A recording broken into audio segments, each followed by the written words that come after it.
तरकीब सूझी। बेगम, अरे भाई कहाँ हैं आप? बेगम, सारी तैयारी हो गई ना? लड़का बस आता ही होगा। तैयारियां तो सब मुकम्मल हैं, पर मुझे डर लग रहा है। डर? अरे डर किस बात का? यही कि हमेशा की तरह लड़का आएगा, जीनत को देखेगा और फिर इनकार करके चला जाएगा।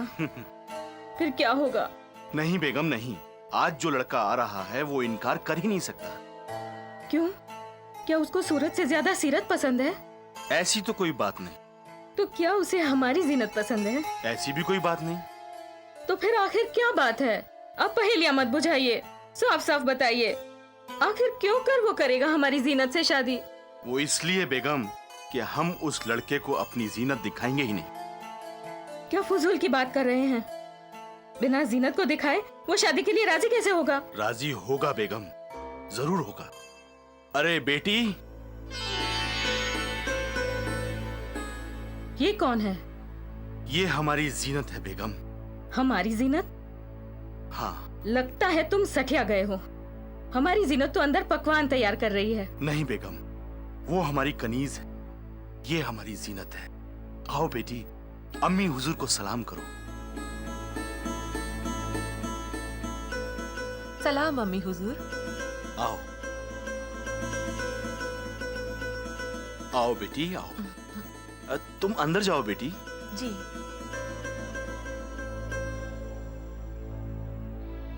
ये सब क्या है? मेरी तो कुछ समझ में नहीं आ रहा। बेगम, आज लड़के के सामने हम इसे पेश करेंगे और मुझे पूरा यकीन है कि इसकी खूबसूरती को देखकर महमूद के होश उड़ जाएंगे और वो शादी के लिए राजी हो जाएगा। लेकिन शादी के बाद तो वो जीनत को देखेगा, फिर क्या होगा? कुछ नहीं होगा। एक बार निकाह हो जाने के बाद सब कुछ ठीक हो जाएगा और फिर मेरी ये दौलत जायदाद किस काम आएगी? मैं कहती हूँ एक बार फिर सोच लीजिए, इसमें खतरा भी हो सकता है। कोई खतरा नहीं है बेगम। लेकिन ये है कौन? ये मत पूछिए, आप सिर्फ इतना समझ लीजिए कि आज ये जीनत है, हमारी अपनी बेटी जीनत। आदाब अब्बा हुजूर, आपने हमें बुलाया? आओ बेटी आओ। बेटी, हम आपको एक बहुत बड़ी खुशखबरी सुनाना चाहते हैं। महमूद ने बगैर आपको देखे शादी के लिए हाँ कर दी है और अब ये खुशखबरी आप इसी वक्त अपनी सहेलियों को सुनाइए। अगले महीने चांद की 12 तारीख को आपकी शादी है। अम्मी। बेटा, ये खुशखबरी तुम जरूर सुना के आओ। हम अभी हाँ? अरे महमूद बेटा, अंदर आओ। आओ। कौन थी वो लड़की? वो हमारी वो हमारी कनीज है, कनीज हमारी। ओह, शक्ल भी कनीजों जैसी ही है। अब बेटा, ये जीनत की अम्मी है। आदाब अम्मी हुजूर। आदाब। समझ बेटी जीनत।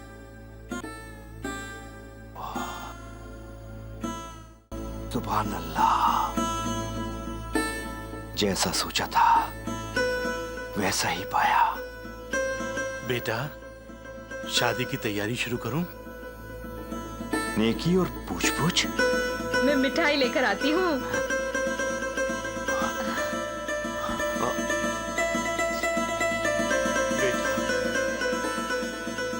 महमूद बेटा, तुमने हमारे सर से बहुत बड़ा बोझ हल्का कर दिया बेटा। हम तुम्हारा ये एहसान जिंदगी भर नहीं भूलेंगे। अब हमसे पर्दा कैसा जाने महमूद, हम तो तुम्हारे दीदार के तमन्नाई हैं।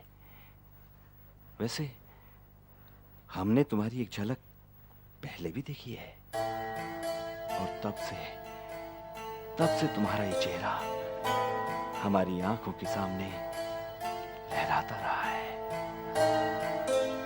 हमने अपने दोस्तों से ये शर्त लगाई थी कि हम अपने लिए ऐसी दुल्हन लाएंगे जिसके आगे चांद की चांदनी भी फीकी पड़ जाएगी। और आज हम ये शर्त जीत गए।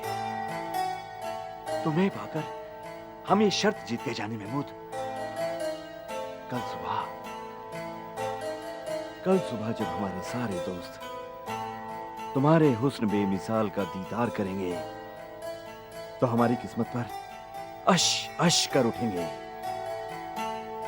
बेसाख्ता सबके मुंह से यही निकलेगा, वाह वाह क्या दुल्हन है।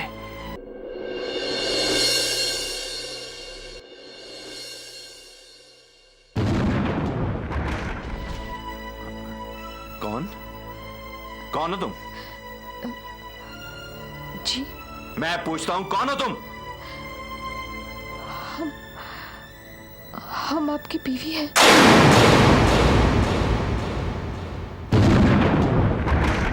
क्या बकवास कर रही हो? मेरी बीवी तो जीनत है, जीनत। हम जीनत ही हैं। नहीं, यह नामुमकिन है। तुम जीनत नहीं हो सकती, क्योंकि जीनत को शादी से पहले हमने अपनी आंखों से देखा है। उस दिन आपने हमें ही देखा था। तुम्हें? ओह हाँ, याद आया।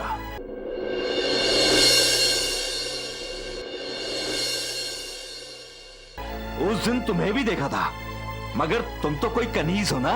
कनीज? कनीज? जीनत के अब्बा हुजूर ने खुद कहा था कि तुम कोई कनीज हो। या अल्लाह, हम वाकई मुस्तफा हुसैन की बेटी और आप आपकी बीवी हैं।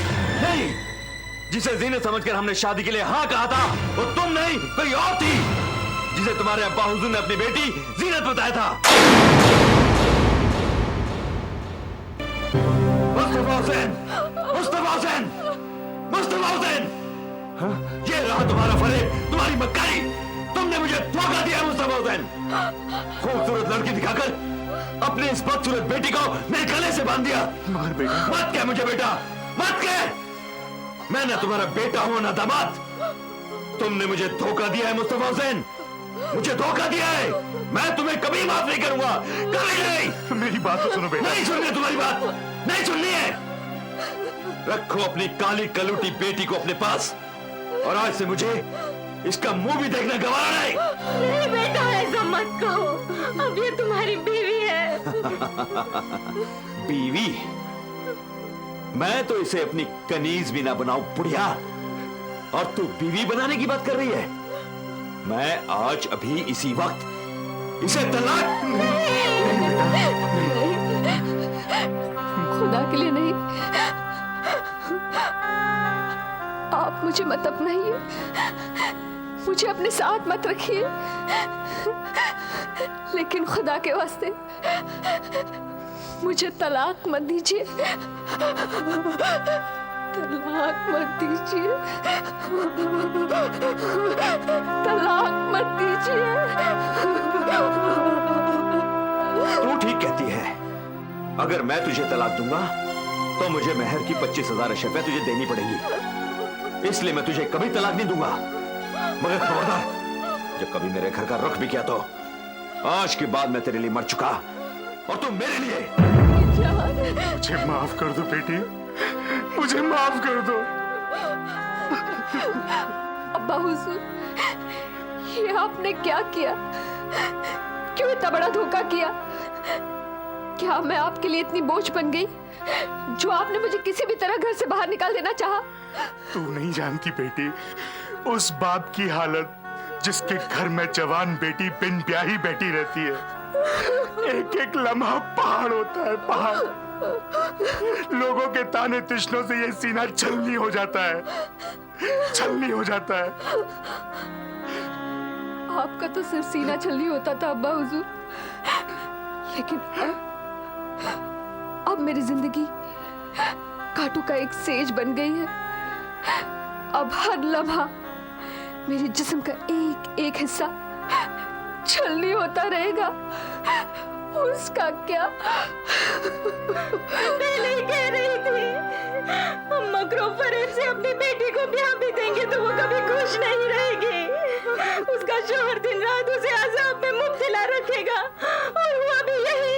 हाँ, मैं कसूरवार हूँ, मैं खतावार हूँ, और इसके लिए मैं अपने आप को कभी माफ नहीं करूंगा, कभी माफ नहीं करूंगा।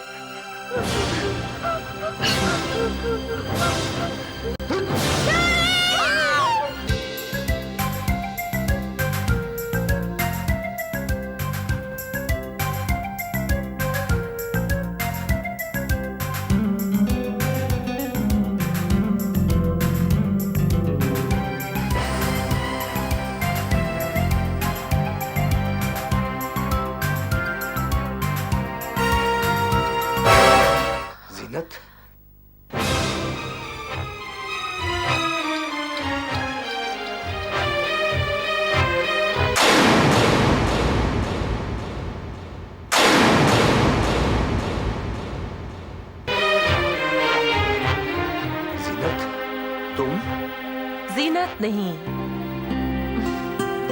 फिरदौस आरा। तुम तो वही लड़की हो ना जो जीनत बनकर मेरे सामने आई थी। अशरफिया मिले तो जीनत क्या, मैं तो तुम्हारे लिए कुछ भी बन सकती हूँ। तो चंद अशरफियों के लिए तुमने मेरे साथ धोखा किया है। मैं तुम्हें जिंदा नहीं छोड़ूंगा, मैं तुम्हारा गला दबा डालूंगा, मार डालूंगा तुम्हें। जिंदा नहीं महमूद, छोड़ो मुझे।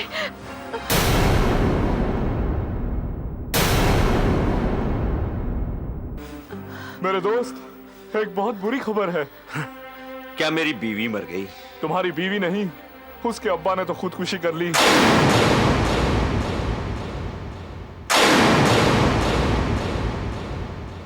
और उसकी माँ बेचारी सब में से चल बसी। यानी दोनों बुढ़ा बुढ़ी ऊपर पहुंच गए। हाँ हाँ। चलो अच्छा ही हुआ, एक दिन वो जीनत भी चल बसेगी। और उसके बाद उसकी सारी दौलत यतीम खाने में चली जाएगी। क्यों महमूद मियां? क्या क्या मतलब? मतलब कि तुम बहुत भोले हो। मैं समझा नहीं। तुम मुझे देखते ही शादी के लिए राजी हो गए थे ना? हाँ, यानी तुम मुझे पसंद करते हो। तुम हो ही इतनी खूबसूरत कि मैं पहली नजर में ही तुम्हारा दीवाना हो गया था। तो सोचते क्या हो, जाके अपनी बीबी को अपना लो ताकि उसकी सारी दौलत तुम्हें मिल सके। उसके बाद खुद भी ऐश करो और मुझे भी ऐश कराओ। हाँ, बात तो पते की है। तो जाओ, तुम्हारी बीबी जो अपने माँ बाप के गम में रो रही है, जाकर उसके आंसू पोंछो। हाँ ठीक है, लेकिन मैं कल फिर आऊंगा। क्यों नहीं, अब तो तुम्हें यहाँ पर आना ही होगा। फिर तो सारा।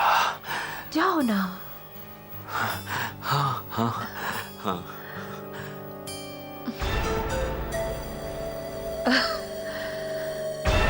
आज के बाद फिरदौस आरा नहीं नाचेगी, बल्कि महमूद को नचाएगी और उसकी दौलत पर ऐश करेगी। उसके बाद महमूद मेरे साथ शौहर की तरह रहने लगा। मैं उसकी अय्यारी को मोहब्बत समझकर अपनी खुशनसीबी पे इतराने लगी। दिन रात ऐसे ही गुजरने लगी। महमूद मेरी अब्बा की दौलत को बड़ी बेदर्दी से उस तवायफ पे लुटाने लगा और मैं बेखबर रही। आहिस्ता आहिस्ता दौलत खत्म होने लगी और मुझे खबर मिली कि महमूद किसी तवायफ के फिराक में है। तो मैंने उसे अशरफिया देना बंद कर दिया, सारे काम का हिसाब किताब अपने हाथ में ले लिया।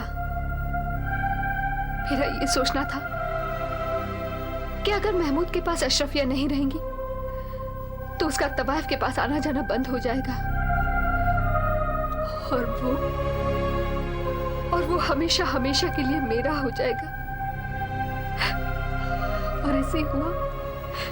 हाँ, ऐसे ही हुआ। एक दिन महमूद घर आया। या खुदा, मेरे शौहर को जिंदगी भर खुश रखना। जीनत, मेरे घर की जन्नत, कहाँ हो तुम? क्या बात है, बहुत खुश हो? खुशी की बात ही है जाने मन। मैंने उस तवायफ से हमेशा हमेशा के लिए पीछा छुड़ा लिया है। क्या कह रहे हैं आप? सच? हाँ, वो तवायफ जौ की तरह मेरी जान से चिपक गई थी। मैंने एक बुजुर्ग से सारा माजरा बयान किया तो उस बुजुर्ग ने मुझे एक ऐसी दवा पिलाई जिससे मेरे दिल में